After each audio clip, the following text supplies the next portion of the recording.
एक मूर्ख ने फिल्म बना दी हमारे हिंदू देवी देवताओं के लिए। हमारे हिंदू लोग बोलने लगे कितनी बढ़िया पिक्चर है। अरे हमने कहा हमारे देवताओं का मजाक उड़ाने वाली पिक्चर है। तो उन्होंने कहा क्या गलत है उसमें? अरे यार तुम्हारी बुद्धि भ्रष्ट हो गई तो तुमको वो सही दिखाएगी। कितने अपसंस्कार हो रहे हैं। आज कोई बेटी के लिए कोई लड़का देखने के लिए जाते हैं। किसी जमाने में खानदान देखा जाता था, लड़कियों को नहीं देखा जाता था।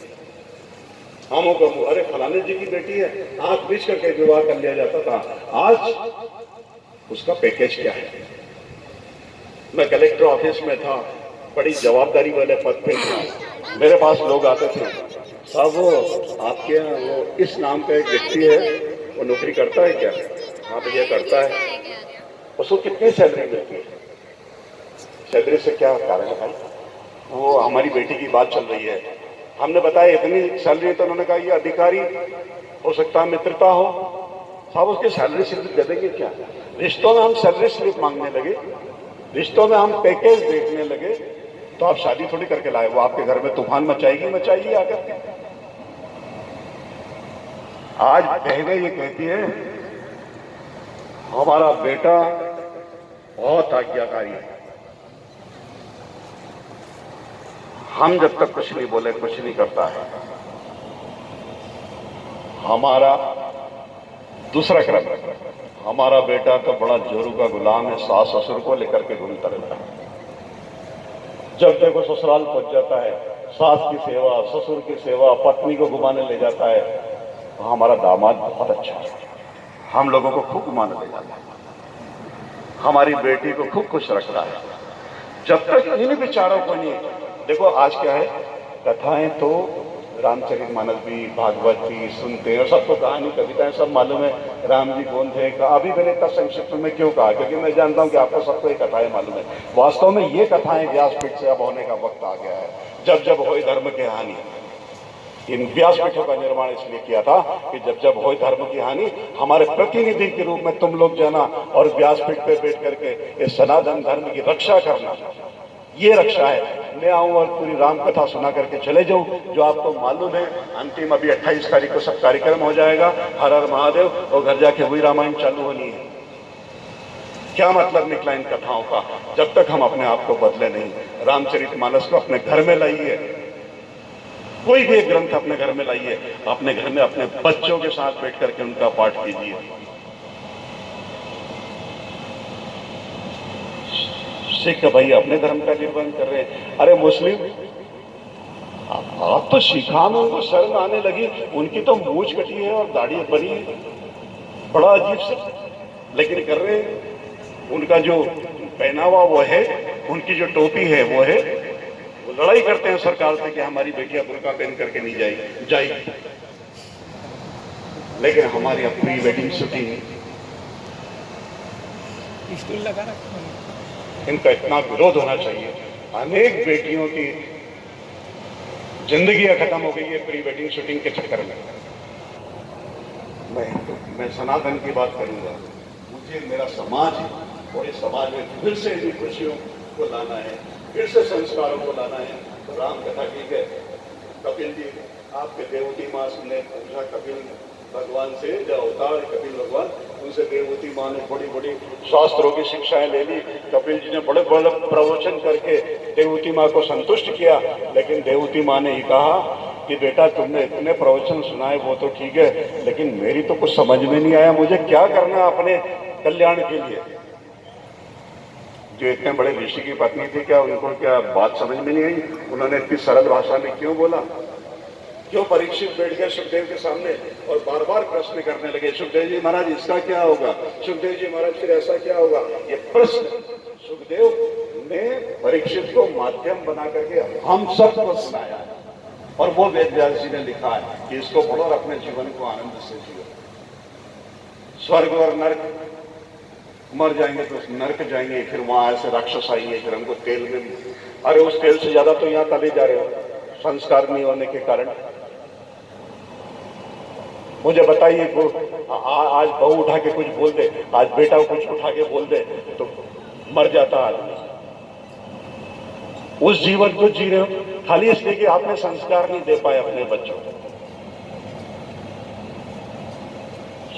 ये कहानियाँ बहुत अच्छी है, व्यासपीठ ठीक है, व्यासपीठ से रामचरितमानस का प्रचार होना चाहिए कि रामचरितमानस लाएं, भागवत लाएं, उनको पढ़ें, उनको अपने जीवन में उतारें।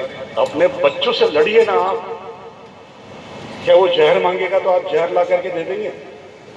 लेकिन वो मोबाइल मांग रहा है, और इस मोबाइल में हमारे संस्कृति और संस्कारों की जो 12 बजाइए, 5 बजे भी हम घर के अंदर प्रवेश नहीं कर पाते थे। पिताजी सिर्फ इतना देखते थे। और आप यकीन मानेंगे, मैं अपनी बात पे रहा हूं, यदि मैं 5 बजे मैंने घर में प्रवेश नहीं किया, मेरे पिताजी ने मुझे देखा है घूर के, एक आध दिन में 100-200 ग्राम तो वजन कम हो जाता था। मां को बोलते थे समझा दे, अब नहीं करूंगा। 4 बजे अंदर बेचैनी होती थी, दोस्तों को बोलते थे नहीं भैया, मेरे पिताजी वो संस्कार और वो डर। पहले बच्चा पूछता था मैं ऐसा कर लूं, अब बच्चा बोला मैं ऐसा करने जा रहा हूं, तो पूछते भी नहीं। तो यदि कथाओं का जो सार है ना, वो कथाओं का सार सिर्फ ही है। कथाएं इसलिए नहीं है, कहानी नहीं है, स्टोरी नहीं है। अब वो कॉन्वेंट स्कूल में पढ़ने भेजती है और रामाज स्टोरी। अरे रामाज स्टोरी नहीं है मूर्ख, कृष्णा स्टोरी। What story? ये कृष्णा और रामा स्टोरी हमारे नायक और महानायक है, हमने अपने नायक इनको बनाए। आप पूजा पाठी हो, आप कृष्ण भक्त हो, राम भक्त हो, और आपका जब बेटा 20-22 साल का होता है ना, तो घर पे ला जाके वो सलमान खान का फोटो लगा देता है और आप उसको उतरवा नहीं पाते, और वो उसका आदर्श हो, उसको देख करके वो जीवन जीता है। सनातनियों को इन लड़ाइयों के खिलाफ लड़ना चाहिए। एक अकेला धीरेन्द्र कृष्ण शास्त्री अपनी आवाज को बुलंद करके जब हिंदुओं को जगाने के लिए आता है, शर्म की बात है, एक भी हिंदू उसकी आवाज के साथ आवाज नहीं उठाता है। और साधारण व्यक्ति तो ठीक है, मुझे एक बार कहा गया था किसी स्थान से, मैं भूल दिया था, मैंने यही बोला था कि यदि एक बगीचा, एक चमन है, वो उजड़ा हुआ है, और उसका माली यदि आपसे वेतन लेने के लिए आए, तो आप उससे बोलोगे कि सूखे हुए बगीचे के मैं पैसे दूंगा। आज ऐसे धर्मगुरु इतने सारे बैठे हुए हैं, किसको भी सनातन धर्म की कल्याण की नींव पड़ी है। हमारे इन शास्त्र पुराणों में व्यवस्था दी थी, जब सनातन धर्म बनाया तो 4 पीठ पे 4 शंकराचार्य जी महाराजों को बिठा दिया, और आज एक एक शंकराचार्य के पास इतनी पूंजी है कि इस भारत को वो 5 बार खरीद ले।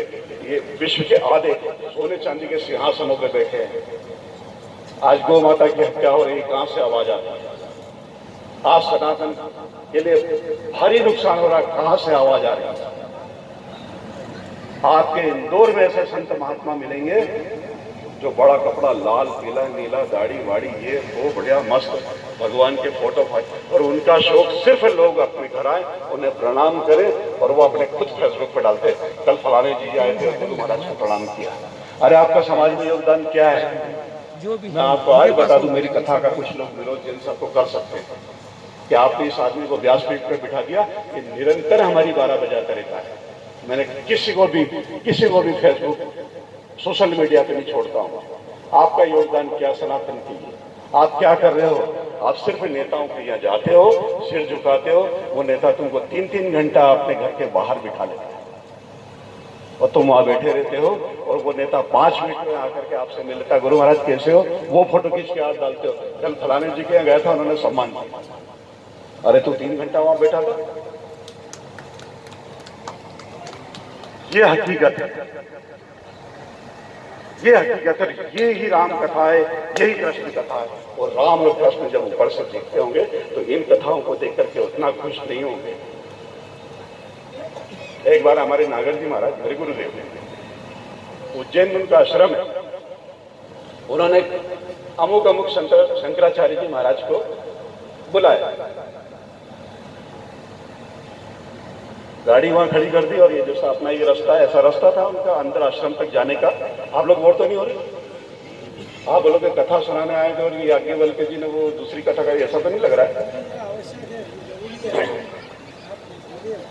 तो नागर जी महाराज ने उन शंकराचार्य जी को अपने आश्रम में आमंत्रित किया किसी खास प्रयोजन के लिए। बारिश के दिन थे, मुख्य सड़क से और वहां तक का रास्ता ठीक नहीं था। आलीशान गाड़ी में भी चमर छत्र और ये और बहुत सारी सुविधाएं। महाराज श्री आए, गाड़ी रुकी, 4-6 लोग लेने के लिए गए। 2 गाड़ी उनको राजकीय अतिथि थे, 2 गाड़ी लाल पीली बत्ती उस जमाने में चलती थी, आगे पीछे 4-6 सिपाही बंदूक लेकर के उतरे और वो लाल पीले हो गए। उन्होंने देखा कि मैं क्या यहां से जाऊंगा, और ये कबीर है, कमल किशोर नागर, ये आज का कबीर है। इन्हें जानबूझ के ये रचना रची थी, प्रयोजनार्थ रचना रची थी।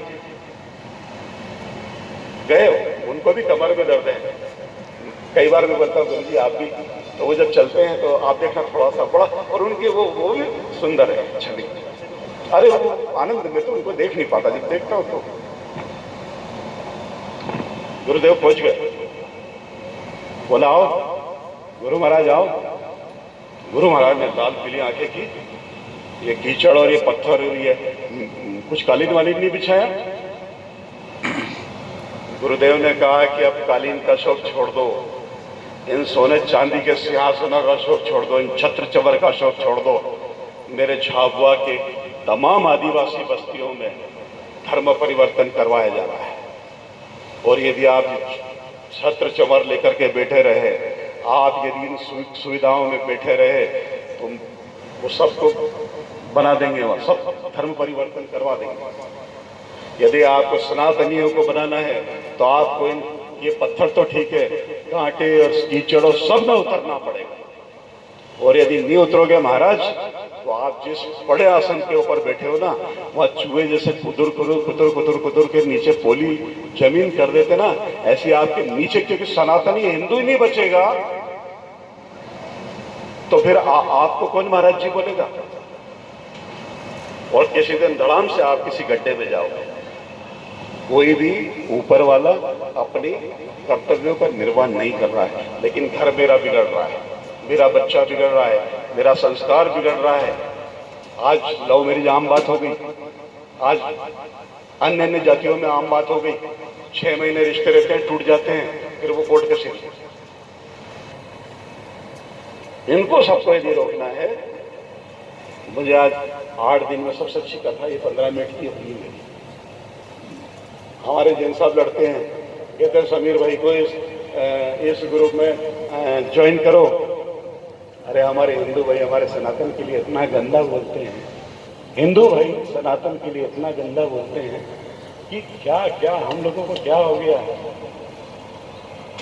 कभी आपने उनको अश्लील कपड़े पहनते हुए देखा है? आप पलासर चले जाइए, हमारे हिंदू के कपड़े देखिए। क्या आपने शादी गांव में उनको सड़कों के ऊपर पुअर डांस करते हुए देखा है? हमारे यहाँ बारात निकलेगी, देख लेना आप। हम सारे संस्कार, डोली उठाना, दिखावटी, जितनी चीजें सब करते हैं, लेकिन पंडित को बोलते हैं कि पंडित जी आधे घंटे में निपटा दो। उसको क्या करना है? वो तो 2 बार कोशिश करता कि भैया थोड़ा सा मंत्रोच्चार तो करने दो यार। बोला नहीं, आपको 15 मिनट और दिए, जल्दी निपटा दो। वो जब निपट जाता है, फिर इनके रिश्ते भी निपट जाते हैं।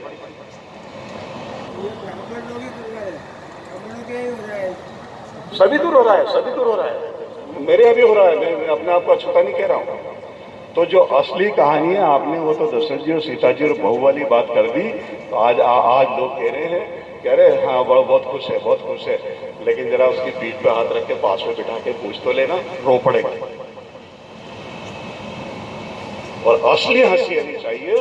तो बस यही निवेदन है कि आप लोग इन चीजों से लड़िए। घर में रामचरितमानस रखिए और कम से कम नित्य पाठ कीजिए। अरे हमारे यहाँ मंगलवार को तो कम से कम उन लोगों का एक आह्वान है कि मंगलवार को तो कम से कम पास के हनुमान जी के मंदिर में जाकर के, और आप 5 मिनट हो जाए तो आज टाइम, आज मन की बात कर लेना। तो वो उन्होंने कहा कि आप मंगलवार के दिन हनुमान जी के मंदिर में जाइए, और वो एक कौन सा